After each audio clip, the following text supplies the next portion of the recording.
First of all, I welcome all of you on behalf of the reception committee, and we finished the party congress so that Comrade Sitaram Yechury, he was elected the third time party general secretary. This is the first press meet with you after the election of the general secretary. Unanimously elected Sitaram Yechury as general secretary, and the CC, PB and control commission, all the things party congress agreed with a united way, so that I request Comrade Sitaram Yechury to address you. Thank you. Good morning, all of you. I mean, you heard us for the last 5 days, so there's very little I can tell you more. You may have some questions to ask.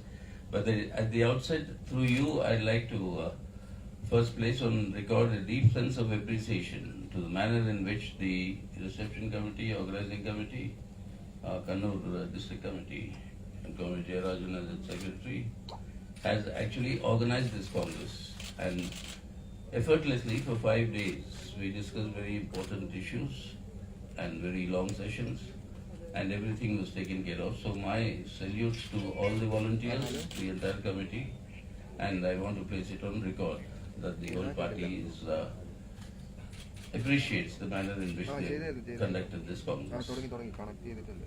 Now, as far as the party Congress is concerned, if you want to sum it up, it can be only in two words, that this is a Congress of determination and this is a Congress of resolve. Determination in the sense that the Cpimap is determined that apart from strengthening itself further, which is absolutely essential in today's conditions to face the onslaught of Hindutva communalism, at the same time to seek the unity of the left forces and to forge a left democratic alternative. The left democratic alternative is not an alternative only with the political parties. It's an alternative along with people's movements, social movements, which are progressive in character and which are able to rally people together in the defense of India's secular democratic constitutional order and to advance the people's struggles for a better livelihood. So with all these forces, the idea on a common alternate program, the idea is to forge this left and democratic front and simultaneously build the broadest possible mobilization of secular forces to face this challenge of Hindutva communalism. So these four simultaneous processes will take place: strengthening of the party, left unity, the left and democratic front, and the broadest possible mobilization. These four will take place simultaneously, and we shall soon embark on that course, and we shall seek the cooperation of all the forces who are willing to come in the defense of our constitutional order and to further the struggles for a better life for the people. In a sum, this is what is the essence of the party Congress. And in order to make sure that this is effectively implemented, it's also a very unique thing in Indian politics. Normally you don't have political parties reducing the size of their highest body, but we have to make it more effective, more done. From 95 to 85 we've brought down. And often I've said that at the end of the last party Congress, where the charge was that you don't have a single Dalit in your Politburo. So I said, you wait, this is a process that will take place and we'll surely have. And then this time, we have a very accomplished comrade of ours, who's been 7 times member of the Lok Sabha, a doctor, and he comes from the lowest of the social orders that you have, which are called the domes in Bengal. That that somebody from that background could reach such a stage to become a medical doctor, be a member of parliament, has got a lot to do with the 35 years of the lieutenant rule in Bengal, which provided these opportunities to these sections. But anyway, we are glad that the composition of our party also reflects the social character of India. And so this is the task. Therefore, we have a very important, onerous task before us. While on the level of people's struggles for improvement, you find that the left, and particularly the Cpim, has been playing a vital role, pivotal role, let's say, in all these struggles that have taken place in the past few years, whether it's the Kisan struggle, whether it's the trade union actions and strikes that have happened every year in the last 4 years, or whether it's the struggle of the Anganwadis or the scheme workers or the students or the youth or the women. You have, an active participation, and these struggles are intensifying. But in terms of electoral politics, you find all these struggles not being part of the mainstream narrative, where the mainstream narrative continues to be hijacked into a polarized communal situation. And that is what needs to be broken. The Prime Minister's preoccupation today is either hijab or halal or azan, or now, yesterday as they mounted the attack in JNU saying there should be no non-vegetarian food. These are the issues that for them that are important. Not growing unemployment, not growing suicides by our youth and our farmers, not growing hunger, not growing poverty. And on top of that, you impose a daily hike in prices of petroleum products, which creates an inflationary process, making life more miserable. So we need to shift that narrative away from this polarization that they are seeking. And that is a major challenge.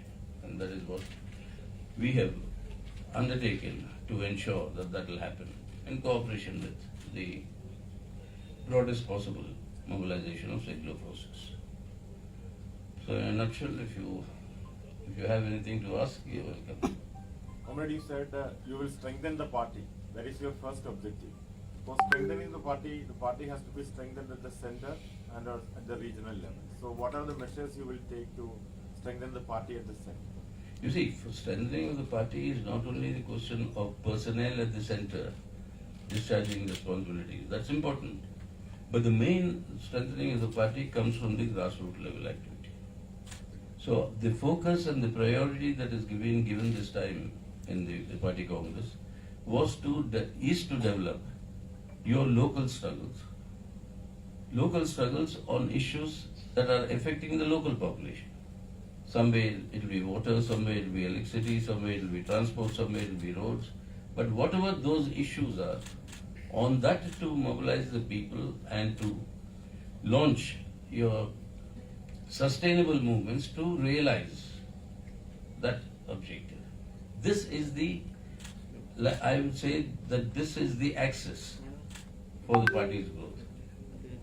It doesn't happen through, these are all important and very demonstrative, central actions, big calls and rallies. But the actual growth of the party will be from the grassroots level, and that is where the concentration will be now.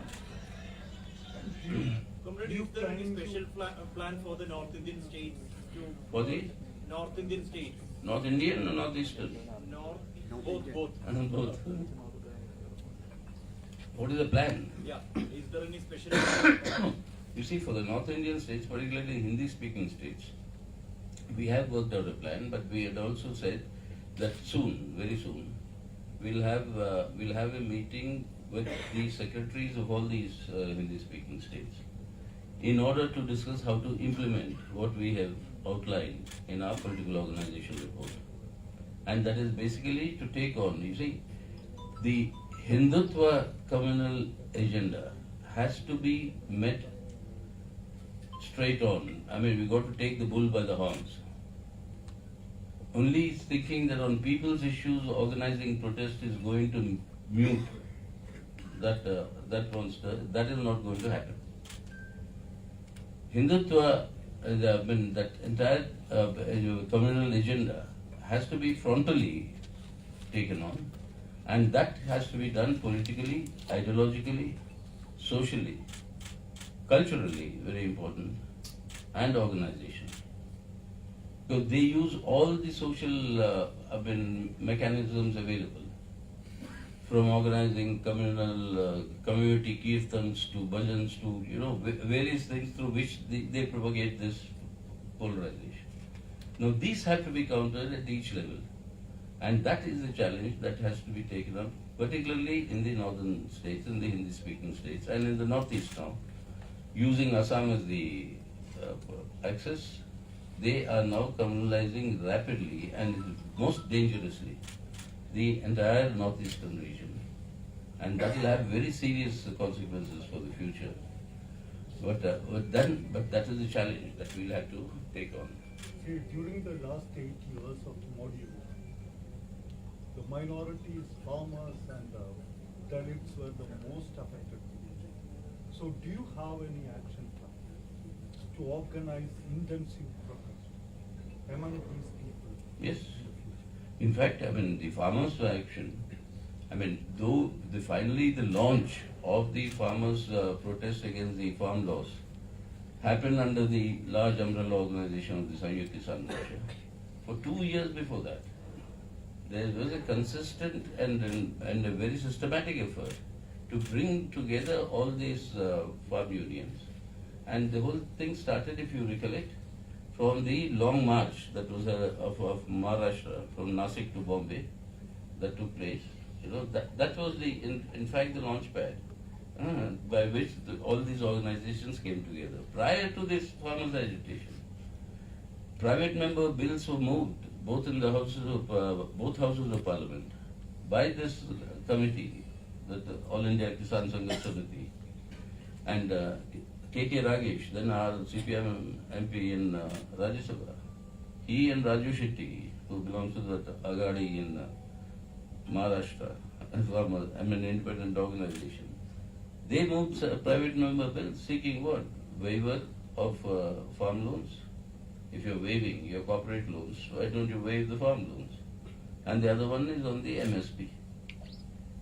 So it was a manner in which this build-up took place. That is how, on the issue of Dalits, on the issue of the other marginalized and the suppressed and the oppressed now, that we'll do, and we will cooperate with all the Dalit, progressive Dalit organizations, with whom we already are in touch, who are independently taking up these issues against manual scavenging, for instance. You have people and organizations who are actively working on it. We'll cooperate with all of them to ensure that we build up a people's movement on all these important issues.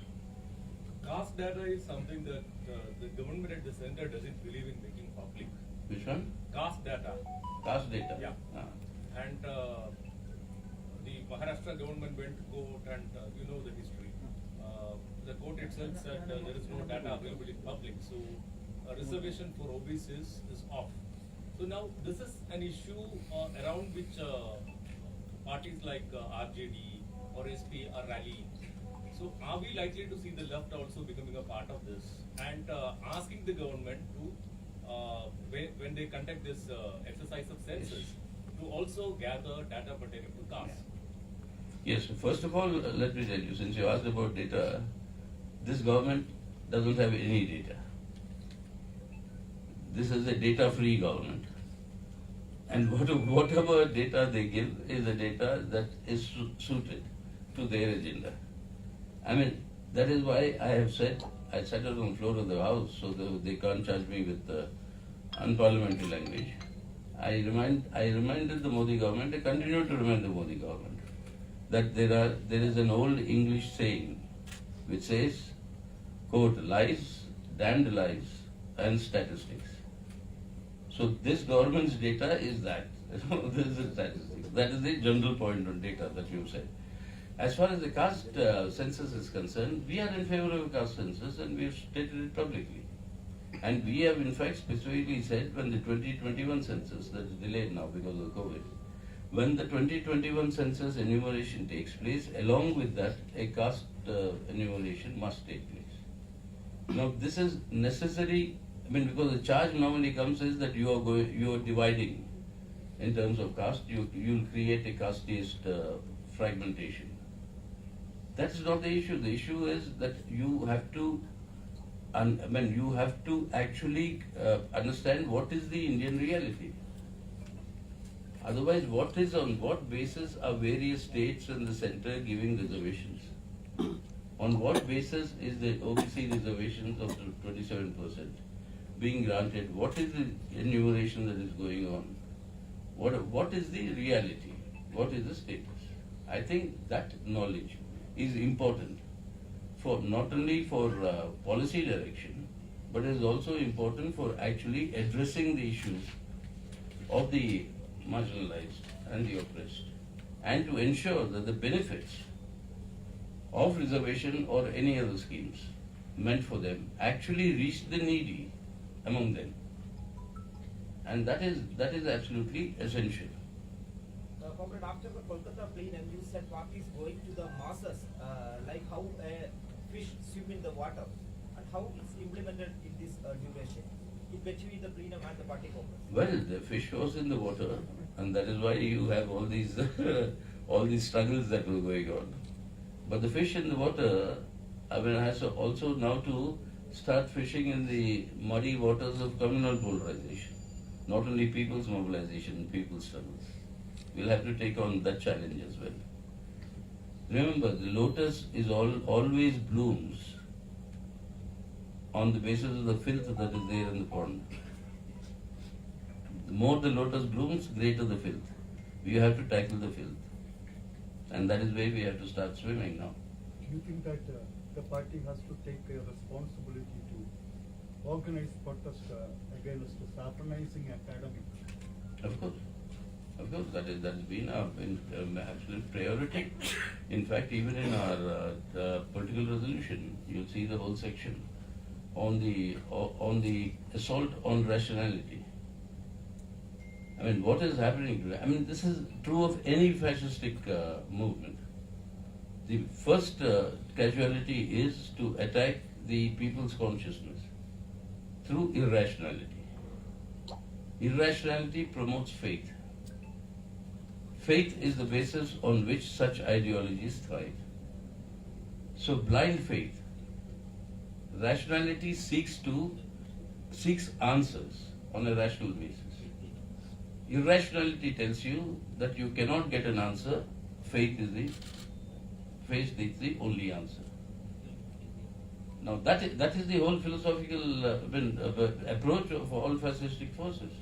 So you will find, instead of rationality, what Constitution says, promoting scientific temper. Instead of, that is a duty of every citizen. In fact, remember, it comes in Section 4 of the Constitution, which today the Modi government is talking about.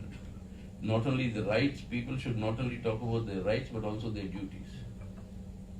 Little remembering that section on fundamental duties of the citizens was an amendment moved by Indira Gandhi during the emergency. When we all came in after post-emergency, when we supported the Janata Party government, we annulled all the constitutional amendments that allowed the emergency to be proclaimed, except this section on the duties of the citizen. And it is in that you find references to India's composite culture. That you find references to scientific temper. What they are doing, and it is necessary for them for communal polarization to intensify, attack irrationality, attack reason. So you have this irrationality and unreason as the entire foundations of this Hindutva communal offensive. So we are very conscious of this. The new education policy is the theoretical framework in which this is sought to be implemented. And that is something that we will frontally oppose, and we are opposing, and that will intensify. Comrade, yesterday's Now speech. trying to penetrate into the caste sphere of society. I'm sorry? Party is now trying to penetrate into the caste sphere of society. Caste. Caste Yeah. is penetrating into? The caste area of society. But you have got a failed experiment of Telangana in front of you. You have got this Bahujan Left Front experiment that was failed in 2018. So, what are your plans to tackle it? How are you going to You see, tackle it? caste and class in India are not two separate compartments and identities. The bulk of the oppressed classes in India come from the oppressed castes. More than 4/5 of the agricultural labor in our country comes from the SC/ST background. So the most oppressed classes in India are also the most socially oppressed castes. So it's a caste-class overlap. So it is the normal misconception of everybody saying that caste is separate and class is separate. No, this is and it's a dynamic life society of the same people. I mean, you know, that interface is always there. So the question is not whether caste versus class, but how do you integrate caste and class? There I have been saying, particularly since the last two party congresses, and I continue to maintain, which the party maintains, the class struggle in India stands on 2 feet. One is economic exploitation, the other one is social oppression. Now, unless both these feet start moving together, you can't move forward. And that is the entire, in a nutshell, what the party believes in. Now, how do you do this integration? Telangana BLF was an effort. It was an effort. It was an effort to do that. But the point is that whether the class politics gets subsumed under caste identity politics, in which case it doesn't serve the purpose of integration of class and caste, or the issues of championing social oppression should go simultaneously side by side with the championing of issues on economic exploitation. That balance integration has to be done. So what happened in Telangana is not a failure. That it was an effort, but that was a balance that was not properly ensured. So therefore, that had to be corrected. That's what the PV and the CC did. So that is the issue. Therefore, the point is to integrate the struggles against economic exploitation with the struggles against social oppression. CM, yesterday's. Yes, excuse me. Yechury garu, Sir. A question regarding Telangana.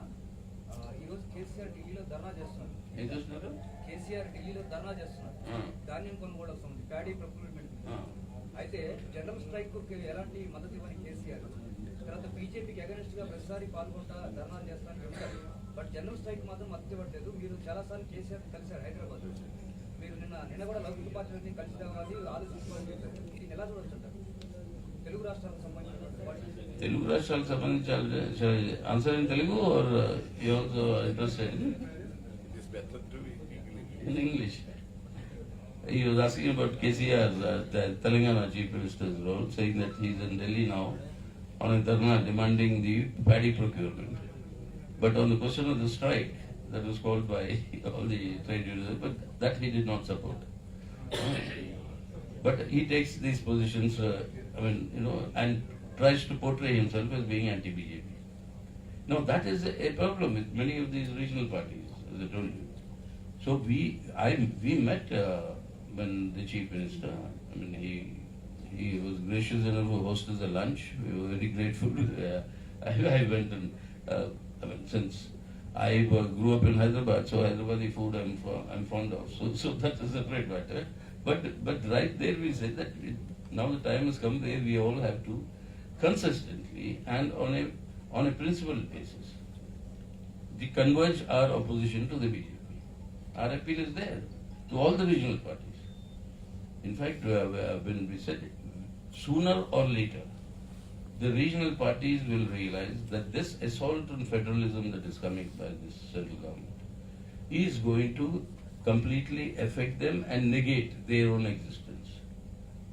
That conflict will sharpen. And it is the process of sharpening of that conflict that we see the Telangana Chief Minister also.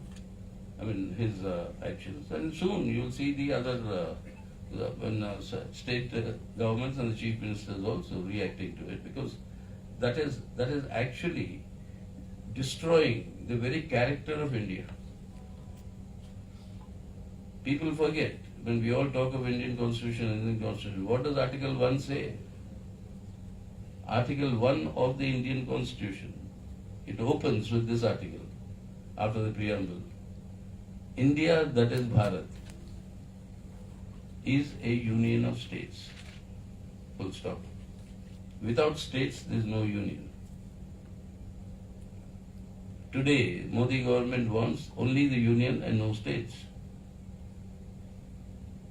So that is a major contradiction that cannot, that the state governments of regional parties cannot afford to ignore. Yes, can we conclude? Last question, Naufal. Yes, yes. Actually, Yes. yesterday's speech, Kerala CM Pinarayi Vijayan said, this party Congress green signaled Kerala's development project like Kerala. What is your take on that? I think we have said it so often. KRL is a joint project between the central government and the state government. Chief Minister met the Prime Minister, the discussions are on, the consultation is going on. A survey is on to find out the various aspects of that project. So why are you jumping the gun about what is this, what is not that? I mean, this is a project. Kerala government is interested, not only interested, it is necessary for Kerala development. Now, what terms the development will take place, these are matters that will have to be based on facts. Those facts are in the process of being ascertained. Now, we are determined that there should be development. And that is necessary for Kerala. Not now, from the time of EMS Namboodiripad. We are continuously saying that how long can Kerala continue to be dependent on outside for various things. You will have to develop here. So that development, how that development will take place, what is the process? Earlier, communist-led governments did a lot of these developments through land reforms, education, etc., which is why Kerala's human rights indices are one of the highest in the world today. Not only in India, but it's highest in the world, comparable to many advanced European countries. We did this development, but then materially, how the development has to be taken forward further. That is what the current government is doing. Sir, your newly elected PB member Davla is against it. Huh? Your newly elected PB member Davla is against the bullet train in Maharashtra. Against the? Bullet train. Bullet train. So am I. So am I. What are the terms of land acquisition? Do you know the terms for the Kerala? Yeah. I don't know. They're being ascertained. So if you don't know, why do you want to compare and talk? So you The have, opposition there was on the terms of land acquisition. so Understand? you have only objection against land acquisition. No, I'm saying various factors are there. There's environment, there's land, there's various things. That is where the survey is going on. So don't mechanically compare without knowing the details. Okay. Right? Thank you, all of you. Thank you very much, Cooperation. and thank you for your cooperation, like you Yes, said, all these 5 days. So I don't know if I hope you have not been harassed and you have been looked after, and I'm sure they have, because they looked after us very well. So thank you very much.